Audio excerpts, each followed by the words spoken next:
So வணக்கம் மக்களே, welcome back to the part 5 video of Thailand நாட்கள் சீரிஸ். வீடியோட ஸ்டார்டிங் பார்த்தவொடனே கண்டுபிடிச்சிருப்பீங்க இன்னைக்கு தாய்லாண்டில் எங்கே சுற்றி பார்க்க போகிறோம்னு. டைகர் பார்க்கு தாங்க சுற்றி பார்க்க போகிறோம். ஸோ ப்ரைஸ் டீட்டெயில்ஸ் வேணும்னு நினச்சிங்கன்னா ஒரு நிமிஷம் வீடியோ ஸ்டாப் பண்ணி இதை க்ளீனாக செக் பண்ணிக்கோங்க. எந்த டைப் ஆஃப் டைகர்ஸ் இருக்குது அண்ட் எல்லாத்துக்கான ப்ரைஸ் ரேஞ்சுக்கும் மறக்காமல் செக் பண்ணிக்கோங்க. ஸோ என்ட்ரி ஆடுற உடனே எங்கே போகிறோம்னு பார்த்தீங்கன்னா ஒரு குட்டி டைகரை பார்க்க தாங்க போகிறோம். இது வந்து எங்களுக்கு பேக்கேஜில் ஃப்ரீயாக வந்துடும்.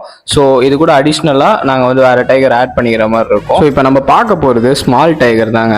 ஆக்சுவலாக போகும்போது கொஞ்சம் ஒரு மாதிரி தான் இருந்தது. என்னதான் இருந்தாலும் என்னதான் புலி பசிச்சாலும் புல்ல திங்காதுன்னு சொல்லுவாங்கல்ல. பட் இங்கே இருக்கிறது புல்ல மட்டும் தான் தின்னும் போல. புல்ல திங்கிட்டு அப்படியே தூங்கிடும் போல. ஸோ முதல்ல இந்த அட்மாஸ்பியருக்கு செட் ஆகுறதுக்கு கொஞ்சம் டைம் எடுத்துச்சு. அதுக்கப்புறம் போக எல்லாமே லைக் நார்மலாக ஆயிடுச்சு. அதுக்கப்புறம் நம்மளும் இதை பார்த்தீங்களா போஸ்ட்லாம் பலமாக கொடுத்து வீடியோஸ்லாம் எடுத்தாச்சு.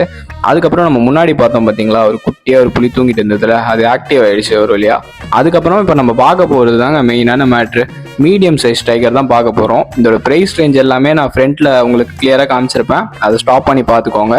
ஸோ உள்ளே வரும்போதே ஒரு பயங்கரமான ஒரு என்ட்ரி போட்டு வந்து லெஃப்ட் சைட் திரும்பி பார்த்த உடனே லைக் மொத்த மூச்சும் நின்றுச்சு கைஸ். இவ்வளோ கிட்டக்க ஒரு புளியை இப்போ தாங்க என் லைஃப் டைம்லேயே பார்க்குறேன். கிட்டக்க போகவே சரி பயமாக இருந்துச்சு, ஓப்பனாக சொல்கிறேன். பட் வந்தாச்சு, வீடியோ எடுத்து தான் ஆகணும், வேறு வழி இல்லை அப்படின்ற மாதிரி இல்லை. திடீர்னு சவுண்டெல்லாம் விட ஆரம்பிச்சிச்சு.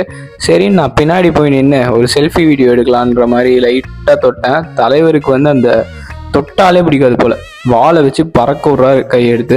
ஒரு செல்ஃபி வீடியோ எடுக்கும் போது கரெக்டாக திரும்பிச்சு, அவ்வளோதான் ஸ்டன் ஆகிட்டேன். அப்படியே ஃபோன் எடுத்து உள்ளே வச்சு எல்லாரும் வீடியோ எடுக்கும் போது காமாக அமைதியாக போஸ்ட் கொடுத்துச்சுங்க. நான் போய் நின்னா மட்டும்தான் அது வாழை எடுத்து அடிக்குது, ஏடா கூடமாக எதாவது பண்ணுது, இல்லை ஏதாவது சவுண்டை விடுது. ஒருவேளை இது வேணுங்கனே பண்ணுதான்னு எனக்கு தோண ஆரம்பிச்சிருச்சு. சரி பரவாயில்லன்னு சொல்லிட்டு வீடியோ எடுக்க கொடுத்து பக்காவாக வீடியோ எடுத்தாச்சு கைஸ். இது எனக்கு ஒரு செம்ம எக்ஸ்பீரியன்ஸாக இருந்தது. அண்ட் நீங்கள் எத்தனை பேருக்கு இந்த டைகர் பார்க்குக்கு போயிருக்கீங்கன்றத எனக்கு கமெண்ட் செக்ஷனில் கமெண்ட் பண்ணுங்கள்.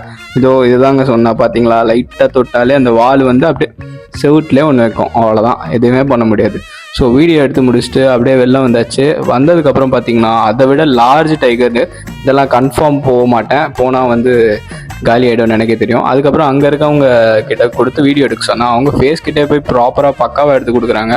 அவங்க சொன்னால் மட்டும் எதுவுமே பண்ண மாட்டேங்குது. பட் ஏதோ குச்சை வச்சு தேவையில்லாமல் ஏதோ ஒரு வேலையை பார்த்தாரு அவர். அதுக்கப்புறம் கொஞ்சம் லைட்டாக டென்ஷன் ஆச்சு. பட் அதுக்கப்புறம் காம் டவுன் ஆயிடுச்சு. இந்த பிளேஸ் அவங்க ப்ராப்பராக மெயின்டைன் பண்ணுறாங்க. நிறைய வீடியோ எடுக்கிறதுக்கான ஸ்பாட்ஸ்லாம் இருந்தது. இந்த இடம்லாம் சூப்பராக இருந்தது. ஃபோட்டோஸ்லாம் பயங்கரமாக எடுக்கலாம். அப்படியே உள்ளே போயிட்டு வந்தால் மண்டையில் மசாஜ் பண்ணி விட்ட மாதிரி இருக்கும். என்னோட ஓவரால் எக்ஸ்பீரியன்ஸ் இந்த டைகர் பார்க்கில் எவ்வளோன்னு கேட்டிங்கன்னா நான் 5 தருவாங்க. அவ்வளோ ஒர்த்தாக இருந்தது. ஸோ நீங்கள் தாய்லாந்து வந்தீங்கன்னா இந்த ஸ்பாட்டை ஒரு மஸ்ட் விசிட் ஸ்பாட்டாக வச்சுக்கோங்க. ஏன்னா இது அவ்வளோ நல்லா இருக்குது ஓப்பனாக சொல்ல போனால். ஸோ இந்த இடத்துக்கு நீங்கள் வந்திருந்தீங்கன்னா உங்கள் எக்ஸ்பீரியன்ஸ் எப்படி இருந்துன்றதை நம்ம கமெண்ட் செக்ஷனில் ஷேர் பண்ணி விடுங்க. இந்த வீடியோ எப்படி இருந்ததையும் கமெண்ட் செக்ஷனில் ஷேர் பண்ணி விடுங்க. அண்ட் இன்னொரு டிப்பு, நீங்கள் வெளில வந்தோடனே இந்த மாதிரி நிறைய டைகர் பொம்மை வச்சு விற்பாங்க, அது வாங்காதீங்க, அது ஓவர் ப்ரைஸாக இருக்குது. ஸோ இந்த வீடியோ உங்களுக்கு பிடிச்சிருந்தா மட்டும் நம்ம சேனல் ஒரு லைக், ஒரு ஷேர், ஒரு சப்ஸ்கிரைப் பண்ணிக்கோங்க. ஆல்மோஸ்ட் இந்த தாய்லாந்து சீரிஸோட எண்டிங்க்கு வந்தாச்சு. அடுத்த வீடியோவில் பார்ப்போம். பாய்.